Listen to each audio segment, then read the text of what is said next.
Assalamualaikum warahmatullahi wabarakatuh. Saya Ismail Arif dari Forum News Network. Mantan Wamenkumham dan juga seorang ahli hukum tata negara Profesor Denny Indrayana ini makin nekat. Kelihatannya ini dia siap menjadi martir untuk menghadang Presiden Jokowi yang sekarang ini sedang coba-coba melanggengkan kekuasaannya melalui pencapresan putranya Gibran Rakabuming. Tampaknya perasaan muaknya terhadap rezim Jokowi itu sudah sampai ke ubun-ubun. Selain mencoba menghalangi rezim Jokowi melanggengkan kekuasaannya melalui jalur legal formal, yakni di Mahkamah Konstitusi maupun di Majelis Kehormatan Mahkamah Konstitusi, dia ini juga mencobanya itu menghadangnya melalui media sosial. Dia menyerukan agar rezim Jokowi itu segera diakhiri. Bahkan dia menyebut itu hukumnya wajib. Menariknya Profesor Denny Indrayana yang kini bermukim di Melbourne, Australia itu menyampaikan seruannya yang dia kemas dalam bentuk puisi. Tempatnya ini berupa puisi pamflet ya. Kalau Anda ingat dulu ini menjadi salah satu ciri khas dari dramawan besar Indonesia W.S. Rendra. Puisi pamflet ini adalah sebuah protes atau bentuk ketidakpuasan terhadap situasi sosial maupun kehidupan berbangsa dan bernegara. Puisinya dia beri judul Presiden Alim harus dihormati, Presiden Zalim wajib diakhiri. Presiden Alim harus dihormati, Presiden Zalim wajib diakhiri. Legesine moribus fade. Laws without morality are meaningless. Hukum tanpa moralitas tidak ada gunanya. Kebobrokan hukum kita paripurna. Konstitusi direndahkan, dihina-dinakan, diinjak-injak bukan oleh orang biasa, tetapi justru oleh Presiden Indonesia. Orang yang bersumpah di atas Al-Quran untuk memegang teguh Undang-Undang Dasar dengan selurus-lurusnya. Di era Jokowi dipilih Firly Bahuri, maka kata pemberantasan berganti pemerasan. Hadirlah Komisi Pemerasan Korupsi. Di masa Jokowi, Anwar Usman menjadi paman, maka demi konstitusi berubah jadi demi keluarga. Lahirlah Mahkamah Keluarga. Di rezim zalim Jokowi, cawe-cawe adalah pertunjukan sulapan simsalabim mengubah aturan agar Gibran menjadi wakil presiden karbitan.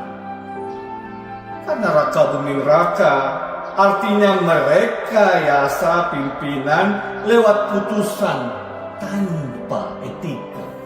MKMK sudah memutuskan Paman Usman terbukti melakukan pelanggaran etika berat, mengubah makna syarat hakim tidak tercela, adil, negarawan menjadi melawan tanpa tahu malu, artinya takkan berhenti, terus maju. MKMK juga memutuskan Paman Usman terbukti dengan sengaja membuka ruang intervensi pihak luar dalam pengambilan putusan Gibran. Tempo menunjuk istana, Hasto menyebut Pratikno. Lalu mengapa Mega Soekarno seolah diam legowo melihat Joko pelanga-pelongo mendukung Prabowo mengkhianati Pranowo? Mari Ibu Pertiwi, kita hentikan. Cukup sudah hukum dihina-dinakan, cukup sudah konstitusi direndah-lecehkan, cukup sudah kezaliman dan pengkhianatan dibiarkan. Ini bukan soal politik elektoral kalah menang, Ini adalah soal politik moral benar salah. Pemilihan presiden bukan hanya soal memilih pemimpin. Pemilihan presiden adalah soal mengalahkan kecurangan. Tidak akan ada kejujuran dan keadilan ketika sedari awal pendaftaran putusan direkayasa kuasa istana untuk mengubah aturan demi Gibran. Pemakzulan bukan semata soal pertarungan, tetapi adalah kewajiban untuk melawan kemungkaran. Presiden alim harus dihormati. Presiden zalim wajib diakhiri. Sejarah telah memanggil lagi. Mari rapatkan barisan melawan pengkhianat konstitusi bernama Jokowi. Melbourne, 11/11/2023. Denny Indrayana. Ini kalau kita simak langkah-langkahnya dan puisinya udah nekat sekali nih Profesor Denny Indrayana ini. Di kalangan akademisi, Denny Indrayana ini haruslah dilihat sebagai salah satu dari segelintir guru besar yang secara konsisten terus melakukan kritik terhadap rezim penguasa, yakni rezim Jokowi. Dia tidak hanya protes melalui media sosial, dia tapi terjun langsung ke lapangan. Misalnya dia secara konsisten terus-menerus melakukan kontrol terhadap Mahkamah Konstitusi yang sejak awal dia rupanya sudah duga akan digunakan oleh Jokowi untuk melegalkan ambisinya melanggengkan kekuasaan. Anda tentu masih ingat bagaimana Profesor Denny Indrayana pada waktu itu mengundang kehebohan ketika dia mengaku mendapat info yang valid bahwa Mahkamah Konstitusi itu akan memutuskan sistem pemilu dari proporsional terbuka menjadi tertutup. Pada waktu itu yang mengajukan gugatan adalah salah satunya adalah kader PDIP. Denny bahkan waktu itu menyebut sampai skor hakimnya 5-4 ya yang akan mengabulkan itu, dan akibat dari pernyataan Denny itu kemudian dia dilaporkan ke polisi karena dia dinilai membocorkan data rahasia Mahkamah Konstitusi dan juga menimbulkan kehebohan yang menimbulkan keonoran di masyarakat. Mahkamah Konstitusi ternyata kemudian memutuskan sebaliknya, tidak seperti yang dikatakan oleh Denny Indrayana. Jadi Mahkamah Konstitusi menolak gugatan sistem pemilu dari proporsional terbuka menjadi tertutup. Bukan hanya dilaporkan ke polisi oleh Mahkamah Konstitusi, dia juga dilaporkan ke organisasi advokat di Indonesia dan Australia. Karena Denny Indrayana ini rupanya tergabung dalam organisasi advokat di Indonesia dan Australia. Dan yang cukup menarik itu yang mengumumkan bahwa Mahkamah Konstitusi akan melaporkan Denny Indrayana itu adalah Profesor Saldi Isra, ini sahabat dekat dari Denny Indrayana sendiri. Ternyata kemudian bocoran dari Denny ini meleset karena Mahkamah Konstitusi menolak gugatan tersebut dan tetap mempertahankan sistem pemilu proporsional terbuka.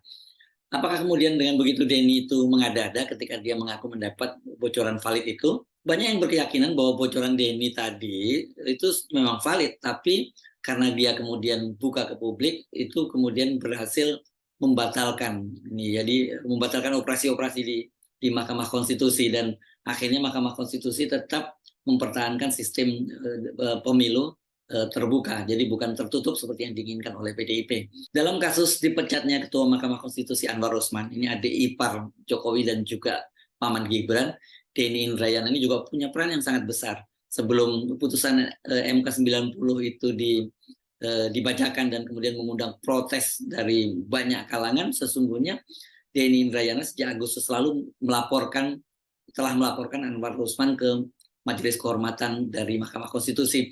Pada waktu itu dia menyatakan bahwa Anwar Usman itu melanggar kode etik karena dia tetap bertahan menjadi majelis hakim di Mahkamah Konstitusi, sementara bisa dipahami bahwa konflik-konflik kepentingan nanti sebagai dia adik ipar dari Jokowi itu akan banyak terjadi karena gugatan di Mahkamah Konstitusi pasti akan berkaitan dengan kekuasaan dan hal ini adalah Presiden Jokowi. Nah, ketika kemarin itu Majelis Kehormatan Mahkamah Konstitusi itu memutuskan mempercepat menyidangkan laporan-laporan itu terhadap konflik of interest dari Anwar Usman juga yang jadi dasar adalah laporan dari Denny Indrayana, karena Denny Indrayana itu pada waktu itu mengaitkan laporan terhadap Mahkamah Konstitusi terhadap keabsahan putusan nomor 90 dari Mahkamah Konstitusi yang meloloskan Gibran Rakabuming menjadi calon wakil presiden.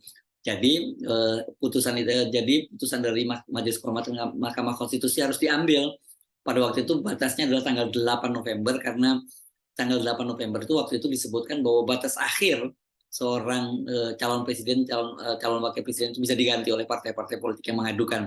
Karena dalam tahapan yang diatur oleh KPU, pergantian presiden atau calon wakil presiden itu bisa dilakukan sehari setelah pendaftaran ditutup. Ya, pendaftaran ditutup tanggal 25, jadi tanggal 26 Oktober sampai tanggal 8 November. Tapi kemudian seperti kita ketahui kan, Majelis Kode Etik Mahkamah Konstitusi memutuskan Anwar Usman itu betul dipecat sebagai Ketua Mahkamah Konstitusi, tapi Mahkamah Konstitusi, Majelis Kehormatan Mahkamah Konstitusi menyatakan bahwa ranah mereka hanya kode etik, jadi mereka tidak berhak untuk membatalkan pencawapresan Gibran yang telah diputus dalam putusan nomor 90.